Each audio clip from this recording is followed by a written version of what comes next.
Welcome to Thoughts Roundup. How nice it is to have you again today. From where we live in South Carolina to Indianapolis, Indiana,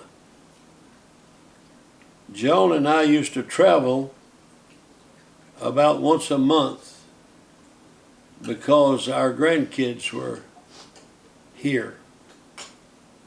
And so we'd come to see them. And we kind of found out that halfway was about Corbin, Kentucky. Well, one day we were headed back towards Indianapolis, and our car started acting as if though the transmission was out. Well, we was driving a Cadillac, and sometimes it's kind of difficult to get them worked on, and it would get so slow you couldn't hardly, but if you be patient with it, it would move a few miles per hour. And I was just praying, we were praying to get to the next exit, which was Corbin. Well, we saw a service station, and I was careful with how I accelerated, because if you went too rambunctious with it, it wouldn't work. But if you just kind of half did it, it would.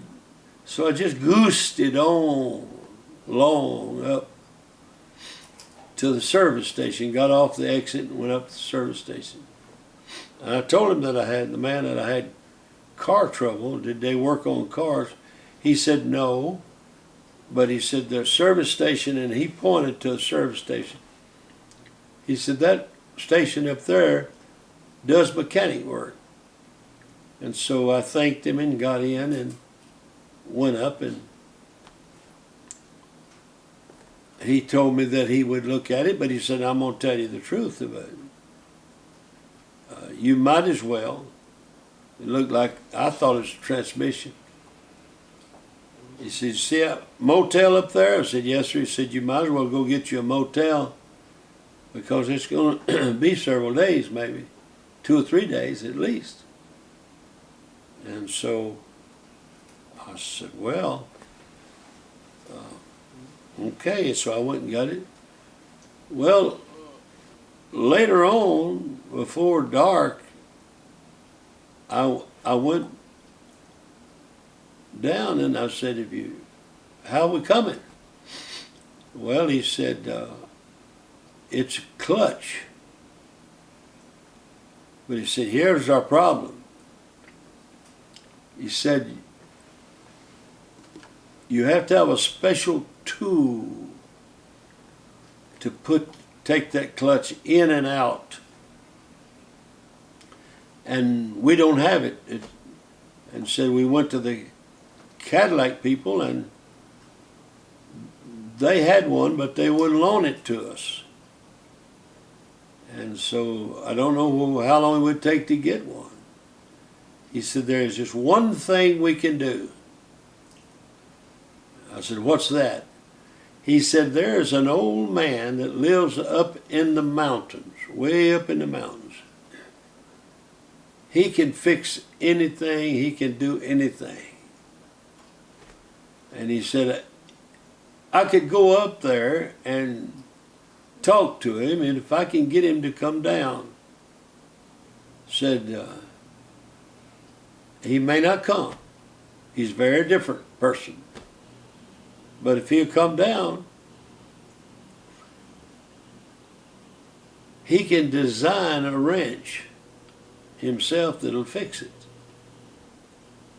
But it'll take a little while. I said, well, we got to do what we got to do.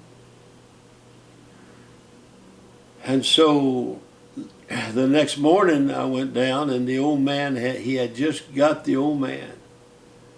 Now, he had enough snuff in his beard alone to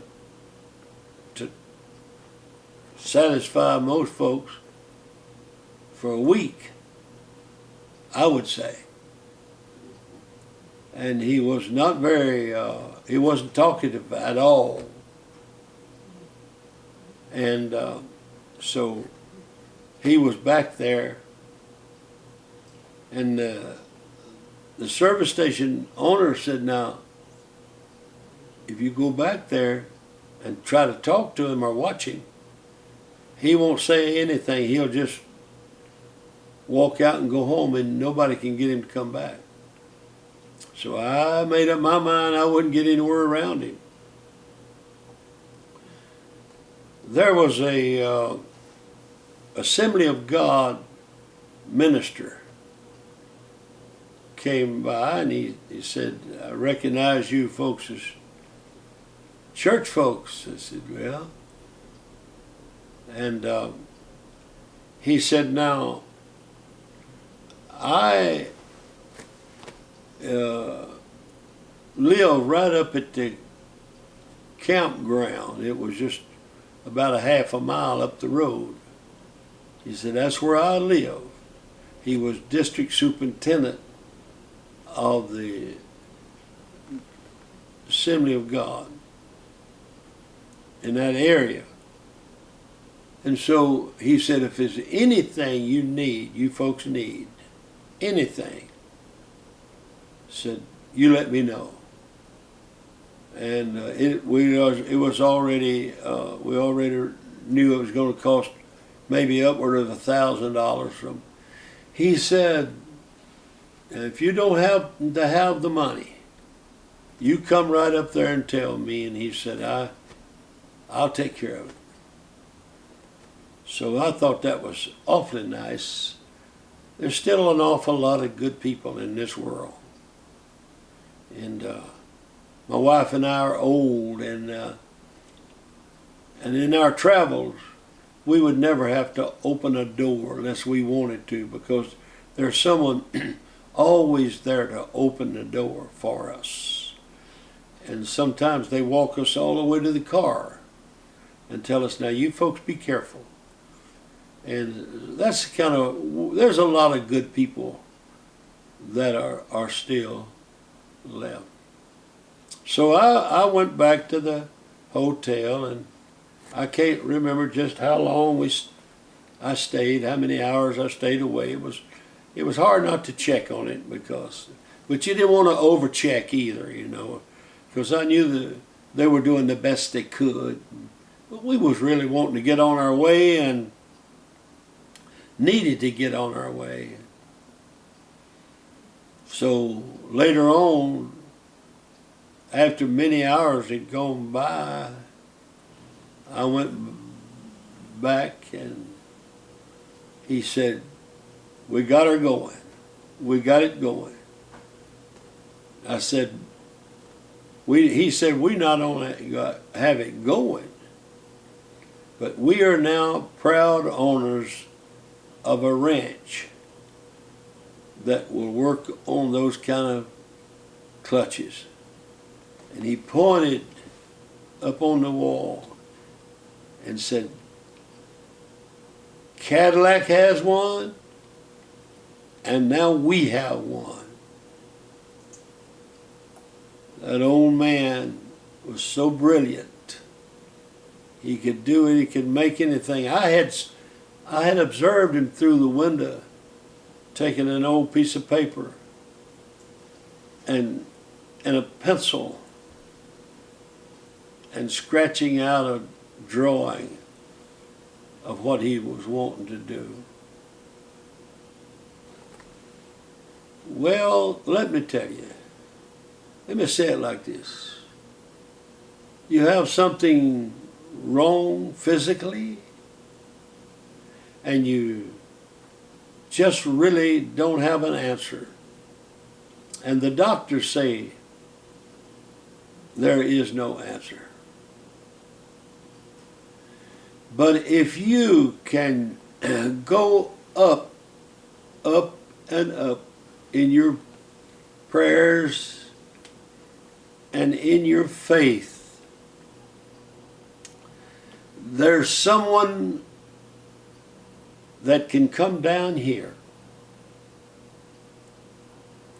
and do anything. You've got a little valve that's not working right. And you need it, but there's no way to fix it. Turn it over to him. He's got all kinds of spare parts.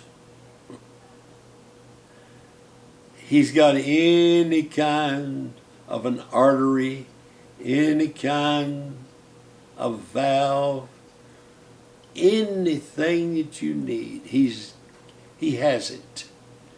And if he can make it, if we can just trust him. Go up and let him know. And he comes down right here where we are, right in your hospital bed, right in your bed at home. Everything that's in our body, he placed there. He knows just exactly what it takes to make it operate and function just right.